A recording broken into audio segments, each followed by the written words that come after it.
मुख्यमंत्री को इसके लिए बधाई देता हूं कि उन्होंने हमारे स्वास्थ्य की चिंता की है।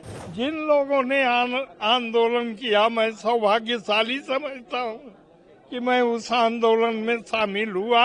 लोकतंत्र सेनानी आज भी उसी उत्साह से लोकतंत्र के लिए संघर्ष कर रहे हैं, कोई कमी नहीं है। और लोकतंत्र बचाने के लिए हम लोग लगातार संघर्ष में लगे हुए हैं। पुलिस ने बहुत मारा हम लोगों को, थाने ले जाकर ऐसा मारा जैसे हम बहुत बड़े अपराधी हों। और पैदल चलाते हुए हम लोगों को आलमबाग थाने से लेकर के कैसरबाग कोर्ट तक ले गए, पैदल पैदल ले गए, रिक्शे पे भी बैठने नहीं दिया। बाकी लोग अब लगता है वो कालखंड बहुत था, लेकिन व्यक्तिगत मैं समझता हूं कि वो मेरे जीवन का सबसे स्वर्णिम क्षण था। मुख्यमंत्री को इसके लिए बधाई देता हूं कि उन्होंने हमारे स्वास्थ्य की चिंता की है और सर्वदा करते रहते हैं। इसलिए निश्चित तौर से यूपी के मुख्यमंत्री बधाई के पात्र हैं।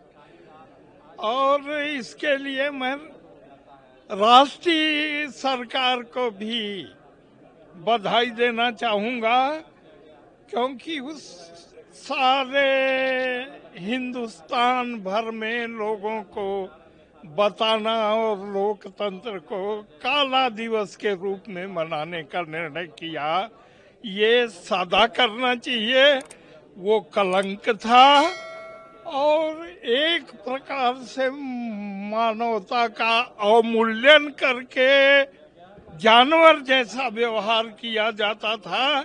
उसके विरुद्ध जिन लोगों ने आंदोलन किया, मैं सौभाग्यशाली समझता हूं कि मैं उस आंदोलन में शामिल हुआ और इस कार्यक्रम के सफल आयोजन के लिए उत्तर प्रदेश की भारतीय जनता पार्टी को बधाई देना चाहते हैं। ये बहुत ही अच्छी घोषणा की है उन्होंने, क्योंकि अधिकतर लोग 50 साल इमरजेंसी के बीत चुके हैं। तो आप समझ लीजिए कि ज्यादातर लोग 65-70 इससे ऊपर ही हैं। तो सबसे ज्यादा आवश्यकता इस समय लोगों को चिकित्सा की।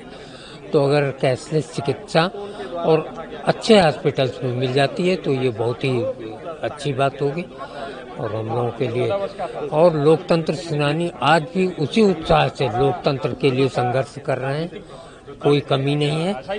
और लोकतंत्र बचाने के लिए हम लोग लगातार संघर्ष में लगे हुए हैं। और जिस समय मुझे अरेस्ट किया गया उसमें मैं PhD कर रहा था लखनऊ विश्वविद्यालय में।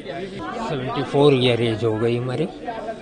तो इसलिए हम लोगों के लिए बहुत जरूरी था कि स्वास्थ्य के लिए अगर सरकार कुछ करे तो बहुत ही अच्छा। मैं उस समय हाई स्कूल का परीक्षार्थी था। तो जब देश में ये हो गया था कि लोकतंत्र राजनीतिक दल कोई बोलने वाला नहीं बचा था, सब बड़े बड़े नेता जेल चले गए थे, तो संघ ने ये घोषणा करी कि हम लोग सत्याग्रह करेंगे। तो उससे पहले हम लोग अंडरग्राउंड वर्किंग कर रहे थे।